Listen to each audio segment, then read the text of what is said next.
মানে দেখা যাচ্ছে যে বেশ কিছু নতুন তথ্য এসেছে। কিছুদিন আগেও পেনিস বা পুরুষ লিঙ্গ নিয়ে আমরা বেশ কিছু বার্তা দেওয়ার চেষ্টা করেছি। পুরুষদের পেনিস নিয়ে অনেকেরই অনেক রকমের প্রশ্ন থাকে এবং বিশেষ করে আমরা যদি পুরুষ লিঙ্গের বিষয়ে আসি সেই ক্ষেত্রে কিন্তু সবচেয়ে যে পরিচিত যে প্রশ্ন বা সবচেয়ে পরিচিত যে জিনিসটা সবাই জানতে চায় বা সবার মধ্যে একটা আগ্রহ কাজ করে সেটা হচ্ছে যে পেনিসের সাইজ এবং পেনিসের শেপ। এটা নিয়ে কিন্তু অনেকেই প্রশ্ন থাকে অনেকের এবং অনেকেই কিন্তু দ্বিধাদ্বন্দ্বে ভুগে থাকেন এবং এই প্রশ্নগুলোর উত্তর অনেকেই অনেকভাবে দেওয়ার চেষ্টা করেছেন এবং এগুলো নিয়ে কিন্তু অনেক ধরনের গবেষণা হয়েছে এবং এক একবার এক এক গবেষণায় কিন্তু এক এক রকম ফলাফল এসেছে এবং সব ফলাফলগুলোকে মিলিয়ে আমরা শেষ যে ভিডিওটা বানিয়েছিলাম বা শেষ যে ভিডিওটা করেছিলাম সেখানে বলেছিলাম যে আসলে পেনিস বা পুরুষ লিঙ্গের যে এই যে আকার বা আকৃতির যে বিষয়টা রয়েছে এটা শুধুমাত্র যে যাও নিচে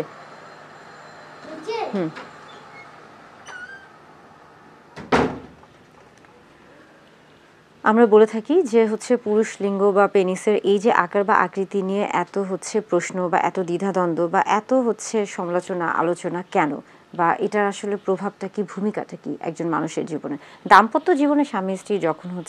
মেলামেশা করছেন সেটা যখন আমরা বলে থাকি যে শারীরিকভাবে মেলামেশা করছেন তখন আসলে অনেকের ক্ষেত্রে এই পুরুষ লিঙ্গ বা পেনিসের সাইজ বা আকার আকৃতি এটা কিন্তু অনেক ক্ষেত্রে গুরুত্বপূর্ণ হয়ে থাকে এবং অনেকের ক্ষেত্রে কিন্তু এটা গুরুত্বপূর্ণ নাও হতে পারে। তাই যেহেতু আমরা বলে থাকছি যে প্রত্যেক মানুষই কিন্তু এক ধরনের ইন্ডিভিজুয়াল অর্থাৎ একক সত্তা, তাই একজনের সাথে আরেকজনের মতে মিল হতেও পারে নাও হতে পারে। তবে নতুন একটি গবেষণা এসেছে এবং এই গবেষণা দেখা গেছে বলা হয়েছে যে প্রায় ৬০ জন স্ত্রী অর্থাৎ নারীদেরকে বেশ কিছু প্রশ্ন দেওয়া হয়েছিল এবং তাদের মধ্য থেকে যে প্রশ্নগুলো করা হয়েছিল সেই প্রশ্নগুলো আপনাদের সাথে শেয়ার করছি। একটি প্রশ্ন ছিল যে আসলে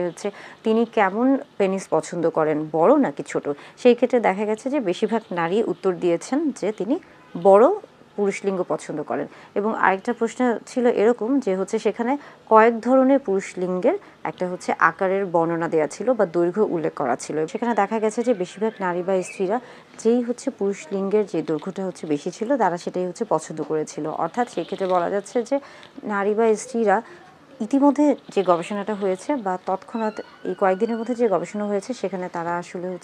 আমরা বলছি যে বড় আকারের যে পুরুষ লিঙ্গ রয়েছে সেটাকে আসলে তারা বেশি প্রাধান্য দিয়েছে। এর পাশাপাশি দেখা যাচ্ছে যে তাদেরকে বেশ কয়েকটা আমরা বলে থাকছি যে উদাহরণ বা বেশ কয়েকটা ডামি বা স্যাম্পল দেওয়া হয়েছিল যে তারা আসলে কোন ধরনের পেনিস বা পুরুষ লিঙ্গ পছন্দ করে থাকেন এবং সেখান থেকে তারা দেখা গেছে যে তারা সবচেয়ে বড় দৈর্ঘ্যের যে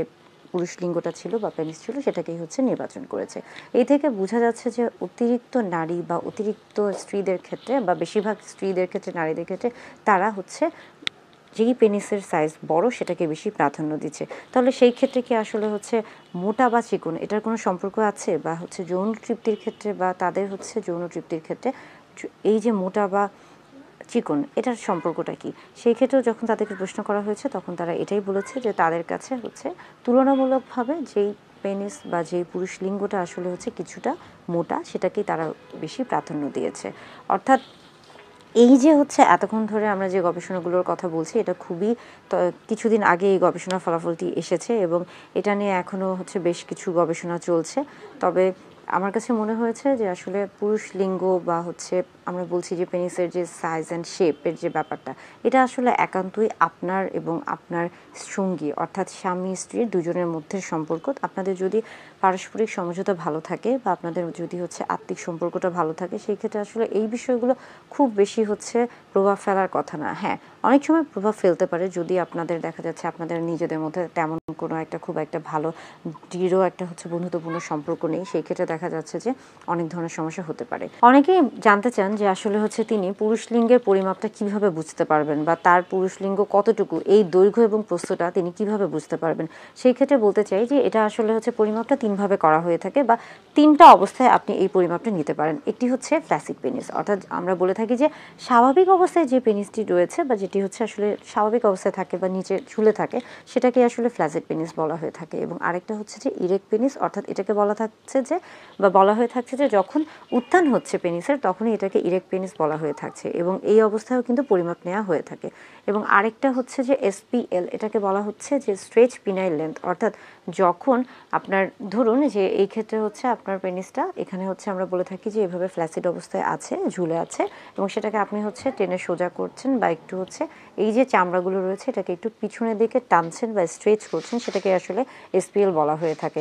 এবং এই ক্ষেত্রে অর্থাৎ ফ্ল্যাসিড বা আমরা ইরেক্ট বা এসপিএল সব ক্ষেত্রেই কিন্তু পিউবিক যে বোনসটা রয়েছে, অর্থাৎ এখানে যে পিউবিক বোনসটা শক্ত অনেকটা, যদি আমরা এটাকে পেনিস মনে করে থাকি, সেই ক্ষেত্রে এখানে যে শক্ত যে হাড্ডিটা রয়েছে পিউবিক বোনস, সেটা থেকেই কিন্তু আসলে হচ্ছে আপনাকে মাপটা নেওয়া শুরু করতে হবে। এবং এটা কিন্তু টিপ অফ দ্য পেনিস, অর্থাৎ এই যে যেই রাস্তা থেকে প্রস্রাব করা হয়ে থাকে বা হচ্ছে এই টিপ অফ পেনিসের এই পর্যন্ত হচ্ছে পুরো মাপটা নেওয়া হয়ে থাকে এবং এটাকেই কিন্তু আসলে হচ্ছে লেন্থ বলা হয়ে থাকছে। এটাকে আমরা বলে থাকছি যে হচ্ছে পিনাইল লেন্থ। এবং আরেকটা হচ্ছে যে পিনাইল গার্ড, যেটাকে আমরা প্রস্তুতের কথা বলে থাকছি, এবং সেটা আসলে মূলত আমরা পিউবিক বোনসের এখান থেকে শুরু করছি এবং এটাকে আমরা ঘুরিয়ে ঘুরিয়ে আসলে হচ্ছে পরিমাপটা নিয়ে থাকি। এবং দেখা যায় যে এটা হচ্ছে স্বাভাবিকভাবে বা এশিয়া মহাদেশের ক্ষেত্রে এই যে পরিমাপটা, এটা মূলত 3 থেকে 4 ইঞ্চি দৈর্ঘ্যটা হয়ে থাকে এবং হচ্ছে প্রস্থটা অনেকের ক্ষেত্রে 2 ইঞ্চির মতো হয়ে থাকে।